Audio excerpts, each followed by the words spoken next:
guys, welcome to Charlotte, North Carolina. I'm Dejan Kovacevic. He's Chris Halleck. We're from DK Pittsburgh Sports. We're here to cover Steelers versus Panthers tonight. It's the preseason finale for both teams. And from the Pittsburgh perspective, Chris, the game means, well, nothing. Nothing. Thanks for watching, everyone. It's not real football. That's why Aaron Rodgers hasn't played at all, and he won't play a snap in the preseason. Other guys, really meaningful guys like TJ Watt, Cam Hayward, DK Metcalf, they're not playing either. Maybe we'll get a little bit more since, Mike Tomlin didn't roll out like Jalen Ramsey and Darius Slay, so maybe we'll get a little bit more intrigue early on, but by the time the second half rolls around, it's going to be rough. Well, let's drop at least a couple of names here in hopes that there's something to be taken from this. Yeah. My hope from the offensive side of the ball is I want to see anybody other than Nichols run the football. Right. Now, I understand Caleb Johnson had himself a nice little third quarter and whatever last week. He was able to come in. Actually, he came in the second quarter and he started running well. I want to see somebody associated with the first team do well with the run. And that begins with the offensive line. They have been out there, at least 4 of the 5, through these first couple of preseason games. I just feel like, I don't mean us, and I don't mean you. I'm talking about the people in that team environment that they would love to be able to say, hey, we feel good about running the football. Yeah, absolutely. Listen, this team's probably not going to be the same type of top 3 rushers in the league, guaranteed no matter what, but they still want to run the football. This is not the 2024 Jets. There have been way too many, even one comparison is far too many, but there have been way too many comparisons just because Aaron Rodgers is here. He's going to throw 50 times a game. Yeah, no, they want to run the football, and in order for them to do everything they want to do on offense, they have to be able to run the football. That requires more than Jaylen Warren. That requires more than Caleb Johnson, and possibly even Kenneth Gainwell because, well, attrition is part of football. And if one of those guys goes down with an injury, and by the way, Jaylen Warren hasn't necessarily been the most healthy guy throughout his entire career. Not saying he's injury prone, I wouldn't say that. But even sometimes whenever he's played, he's also been playing at significantly less than 100%, and it showed. So having some sort of depth there, whether it's a Lou Nichols or Trey Sermon, whoever it is, having that added depth at a position that is probably hasn't really been thought of very much because of the kind of depth that they have, but having that extra guy that they can put on the practice squad will really help. So what we're looking for tonight, to be clear here, when we're talking about the running game, isn't anybody that Chris just mentioned, okay? It's all of the guys up front. That's where your running game starts with any football team. And we've seen it at times in Latrobe, but we have not seen it at times in Latrobe and into the preseason. We haven't seen holes get opened up. And I understand there's a wide zone blocking scheme, outside zone blocking scheme that's being installed with varying degrees of success and reliability. I also understand that Isaac Seumalo hasn't been out there, although Spencer Anderson's done fine in his stead. He's been fine. He's shown that he's a worthy depth guy. Right, exactly. Sure. So when you're talking about run blocking, Chris, and we on one hand, we sing the praises regularly, and we do, of Zach Frazier, of Troy Fautanu.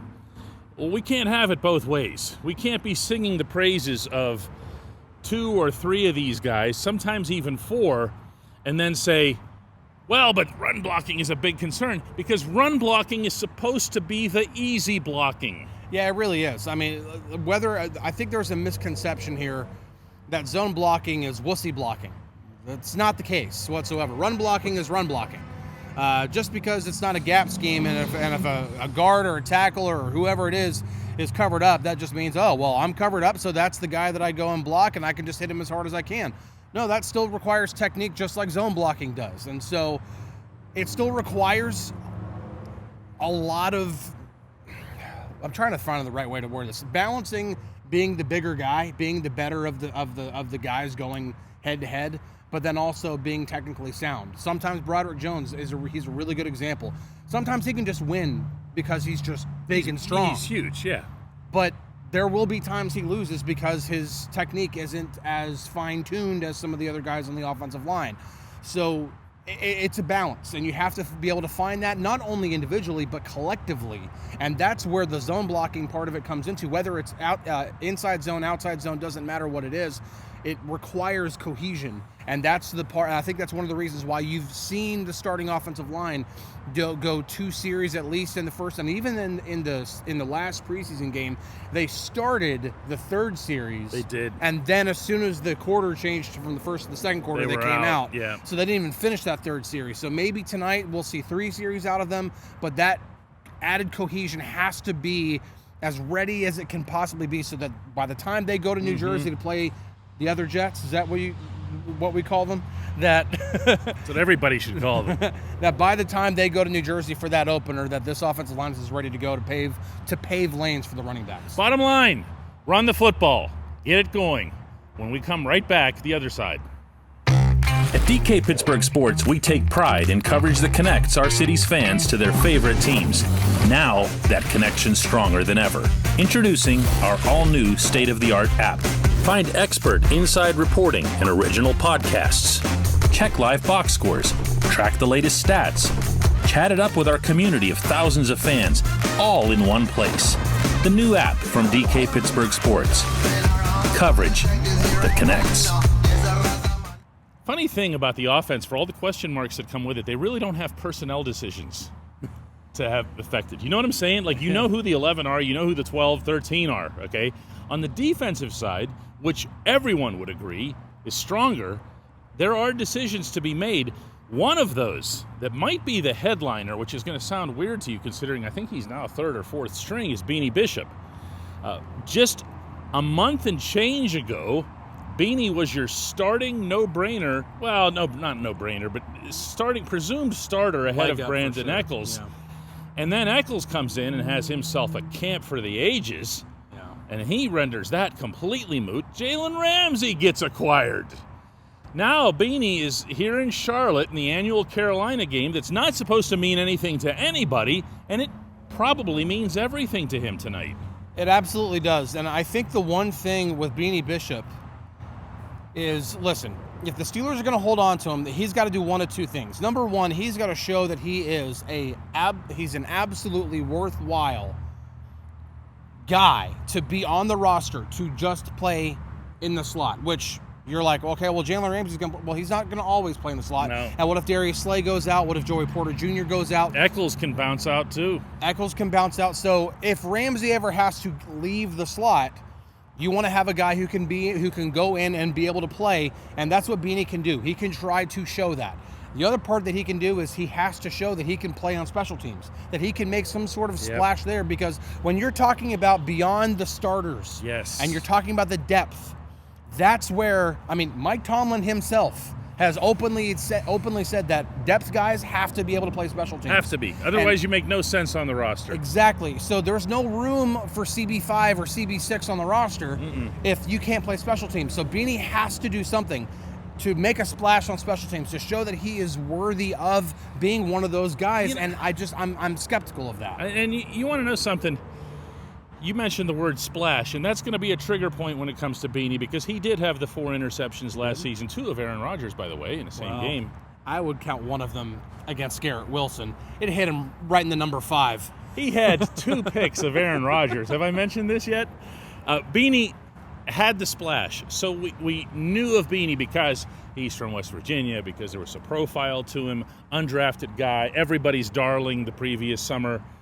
And it's not just about splash, though, Chris, and we've been saying that throughout, and as unpopular as some of what we've been saying, and this goes back for a year now, that Beanie was not grading well in coverage. What can he do tonight to make it? It has to be special teams. It has to be special teams, but the other part that he can show is that whenever a coverage is called, to make sure, whether it's, a zone, whether it's like cover 3, like a typical zone defense, or if it's straight up man-to-man, just make sure if it's zone, you're in the right zone and you're making the right reads and you're not having to react too much, that you already kind of know where you're going. And then with man, just don't get beat. Don't get beat. That's the other part of it, and that's something that obviously Porter and Ramsey and Slay have already proven that they can do. It's now mandatory in that defense. Exactly. Don't get beat. And Brandon Echols has had a heck of a camp in which he's played some really good man coverage, and so Beanie is kind of on that, especially when you like put him up against like James Pierre and Corey Trice. And I understand like, oh, James Pierre is a liability. Yeah, well, James Pierre also plays phenomenal special teams. And so that's kind of the leg up that he has over Beanie when you're talking about the fringe of certain positions. Special teams matters, and James Pierre is very, very good as a special teams player, and that's why I think right now he has the leg up over Beanie, so Beanie has to show something that he's worthy of the roster. Let's go over two other battles on the defensive side that might play out in some form tonight. One is at inside linebacker. That's between Peyton Wilson and Cole Holcomb. Now, they don't consider it to be a battle. These guys are tight. They're supporting each other vocally and visibly if you see them together. And at the same time, there's one spot because Patrick Queen is going to be the other inside linebacker. You're not going to go with three of them. Is there a leg up between these two? Because to me, you know what I feel like? Wilson had the leg up in Jacksonville and Holcomb had the leg up in Pittsburgh. I still think Wilson has the leg up because who's getting the green dot in each of these games? Oh, yep, that's fair. Peyton Wilson's getting the green dot. Cole Holcomb's not. Now, granted, once Wilson comes out of there and Holcomb is the guy staying in, then Holcomb likely takes that over. But still, game starting, Peyton Wilson's getting the green dot. He's the primary communicator. They really, really are high on Peyton Wilson, and they have been since before they drafted him. And they should be. They should be because the potential is off the charts. He could be, by season's end, and this is no shot at Patrick Queen, and I understand some fans like to take shots there, but I'm really meaning this, that by season's end, if Peyton Wilson goes in this direction, he could be their, at least, I want to say their best linebacker, but their most impactful linebacker in terms of the ability to make plays, to provide splash. Yeah, I'm not there. I'm not there yet either, but I'm saying by season's end. I'm cringing throughout that because I think a lot of Patrick Queen. I also think... And the players do too. Yeah, and I also think that I have a term for this. Hear me out on this one. It's called when a player gets Boehringered. The Pirates had a relief pitcher named Brian Boehringer many years ago. Remember him? Yep. He had a terrible start to his season. Got bombed a couple of games at PNC Park. After that, Chris, just brilliant. He mowed everybody down. Never mattered. Nobody ever forgave him. Yeah. Everyone saw him as having had a terrible season because they remembered the first thing they saw. Hence, Boehringered. Yeah, no, I do agree with that. I think that Queen did not make a great first impression for a lot of fans, and because of that, he gets a really bad rap. They only like to pick and choose the clips in which he looks terrible. Yeah, and missed tackles early. But don't like to look at the fact that, hey, he still ended up with 129 tackles, which, by the way, the best linebacker in football, Fred Warner, had only 4 more than Patrick Queen last year, and Patrick Queen put up also the best missed tackle rate of his career. So for all the talk about, oh, he missed more tackle, he also was the best he's ever been in his career at that. So, listen, Queen is absolutely their best linebacker right now, and I'm not saying that inside, no matter what. Well, yeah, inside linebacker, but there's like no matter what that Peyton Wilson's going to be better than him by season's end. Yeah. But I just think that when you look at potential, Peyton Wilson has the rare ability, and this is like, I almost don't want to put this name out there, but has that ability to run with receivers. When you can run stride for stride with receivers, that's rare speed at the linebacker position. And the last time the Steelers had a linebacker who was like that, go ahead, it was a game changer, and that was Ryan Shazier. Yeah, that's exactly right. I don't want to put Peyton Wilson in that category just yet because he still has a lot to prove. But when you're talking about the ability to be dynamic as a run stuffer and in coverage, that's where Peyton Wilson's trajectory or his potential really, that's why there's almost no ceiling on. That's right. Last thing we're going to address on the defensive side is up front. There is a battle there to see who's going to be the second guy next to Cam Hayward, and it's between Derek Harmon and Keanu Benton. Now, similarly here, man, these two are tight. Okay, there's not, I mean, there's a competition, and yet there's not. They have supported each other. They hang together. They've been really, really good about this. And in fairness, when there's 3 guys on the field, they can be two of them. However, most often with this defense, and this has been true for years, you're going to have two out there and not three. Is there an edge to somebody here? Here again, yes. It's going to be the player that Carl Dunbar himself, the defensive line coach, described as our starting left defensive end. However, I can't be convinced that either Benton or, for example, Y.A. Black or others won't be out there a lot. Like a lot. Oh, no, listen, just because the Steelers drafted Derek Harmon in the first round does not mean that they are casting aside Keanu Benton. No. They are still very, very high on him. And Keanu has one underrated part of his game that people don't talk about enough is his own ability to bat down passes. He had 6 of them last year. He had another one last week in the preseason game against the Buccaneers. And made sure everybody knew it, by the way. Yeah. Which he should. It's Yeah. a competition. Make sure there's no questions here.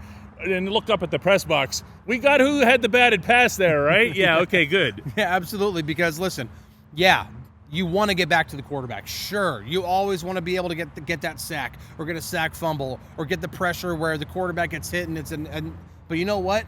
A batted pass to the line of scrimmage still means an incomplete pass for the quarterback. Big play. It's a big play. It's a very underrated play. That's why it's such a big deal that Cam Hayward had 11 of them last year. But Keanu Benton playing, I would say, a lesser role than Cam Hayward does, still being able to have 6 of them last year and still showing an ability to do that this year, along with, listen, Keanu's had that untapped potential as a pass rusher. If he can figure that out and learn how to finish, or be allowed to go back there. Let's be fair to the kid. yeah, listen, they all have guys up front, whether it's Benton or Harmon or Hayward, all in that interior that have the ability, that have the skill set to get after the quarterback. And Keanu Benton had that rep coming out of Wisconsin. That was his thing. Right. So he is very, very much still in the mix. Yep. That the first time the Steelers defense rolls out there at MetLife Stadium on September 7th, that Keanu Benton's going to be the one standing next to Cam Hayward. It's still very much a possibility. And the one flushing Justin Fields in one direction or the other, which I'm told is already going to be a plan of the Steelers to make sure you don't want him picking either side. Oh, no. You want to know which way he's going. Yeah. Guys, kickoff tonight here in Charlotte is at 7:05 p.m. Chris and I will be back with you after the game for a post-game show as well. All the usual programming tomorrow, daily shot, double shot, once we get back home to Pittsburgh. Thanks so much for watching.